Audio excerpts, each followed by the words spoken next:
Papalagos, it says, why was Babel a sin? Why was Babel a sin? That's fun. There's so much good fiction waiting to be written between the flood, pre-Diluvian flood, and and after up to Abraham. This is such a fertile place for fiction books, Babel especially. But why was it a sin? Well, is it a sin to build a big building? No. But think about what had just happened, right? They had just had the world destroyed by God for our faithlessness to his word. And he then lets them off the ark and he says, be fruitful and multiply, fill the earth and subdue it. And at this time, they are wanderers. And they're actually this is said earlier a little bit as well about the life of man is going to be one of toil, right? And so they're wanderers living in tents, and they decide to reject that. They decide to say, well, God has said, go fill the whole earth, sojourn, right? Be wanderers.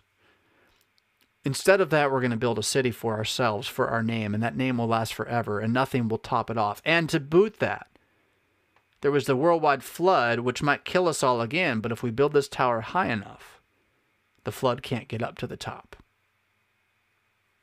So there's this moment of absolute disbelief and rebellion against God going on there, and that's the real problem. And then within it, it's a picture of, an example of, how mankind's heart is only evil continuously, and how our agenda is always self-preservation and self-will over and against what God has said.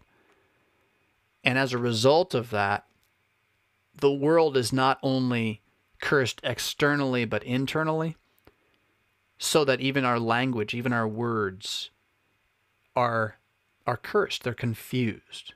Yeah? And this is an extra bonus he's added to us, an extra bonus curse, right?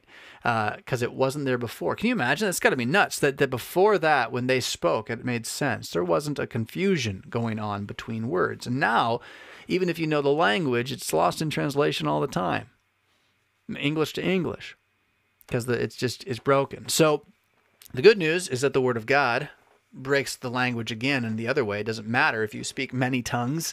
The Word of God is sufficient to go through all of them. That's the true Pentecostal spirit.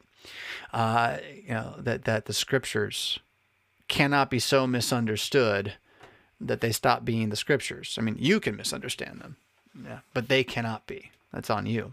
So that would be why. It was pride. It was an attempt to stop God's curses from having an impact, rather than just live according to the grace he'd given.